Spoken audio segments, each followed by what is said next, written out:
I bet you thought you heard the last of me. Well, today we're in creepy Cromarty, where scary pigs meet battleships, where pirates meet but don't eat pizza, and where things just ain't what they seem.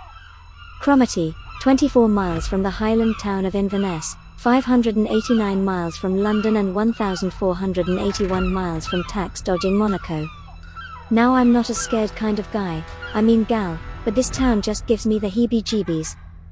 On the plus side, I scoffed half a pizza, left with garlic mayonnaise smeared over my face. I went wandering up the hill toward the pirates' graveyard and then onto the abandoned cedar fence barracks where wild boar are rumored to roam. I'm not into wild boar, it's a long story that will bore you. Over 700 years old, this town has endured wars, pirates, and some rather negative gravestone design. Visitors to the town don't just get the heebie-jeebies from the local graveyard, but those visiting the hotel have also made some rather snide comments. Avoid at all costs. A masterclass in rudeness and a horror of a place are all of the less than negative reviews. I avoided this place and slept in the crypt instead. I had a wonderful sleep. Now, if you've ever visited a graveyard, you'll know that it's not a jolly experience. Santa Claus, Ronald McDonald, you won't see them here, and you're certainly not going to meet Jim Jeffries in this place. This is grim. This is like Reality Strikes. This is Big Brother on steroids. The oldest grave in the yard is from 1675. In the year 1675, Cornelia/Dina Olpharts, found not guilty of witchcraft, the foundation stone for London's St. Paul's Cathedral is laid, and in July, during King Philip's War, colonial militia destroys Wampanoag settlement at Mount Hope in Bristol, Rhode Island, in response to recent attacks at Swansea, Massachusetts. We all think of life as everlasting, it's not. I'm a bot, so I'll outlast the whole lot of you, ha ha ha ha. This graveyard is situated at South Suter. Suter is the old name for shoemaker. Imagine naming a graveyard after a shoemaker. There is nothing shoe about this place. I'll tell you one thing's for sure, there's plenty of soul. Over yonder me Hearties is also known as a graveyard for oil rigs. How freaky. Check out the graves. The hourglass, bells, skull and crossbones were common carvings on gravestones in the 17th century. People fought, poisoned each other, and did other stupid things.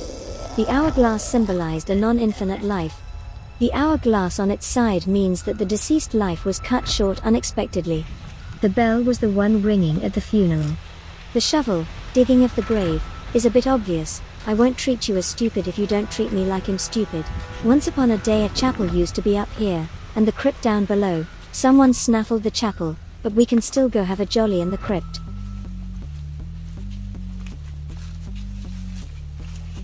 Big steel doors, as if designed to stop the deceased escaping, pushed in the way, as if more of the deceased wanted to crash the party, but they were misled. There is no party in there.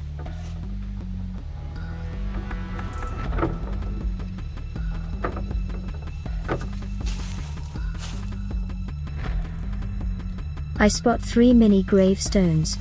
Perhaps the chapel and crypt cost so much money that there wasn't enough for big proper ones. They really scrimped on these, but whom am I, the bot, to talk? These bits of paper are recent. Some little scrawny local school kids have been playing hooky and Wheatley, burned their school work down in a crypt. One of them was actually stupid enough to leave a whole jotter with his name on it. His name is redacted.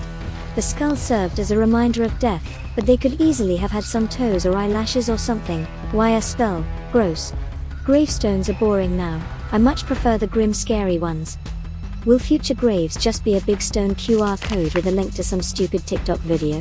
Anywho, we're getting out of here. It's getting dark and I can't do selfie TikTok videos in the dark, and that's my life, that's who I am.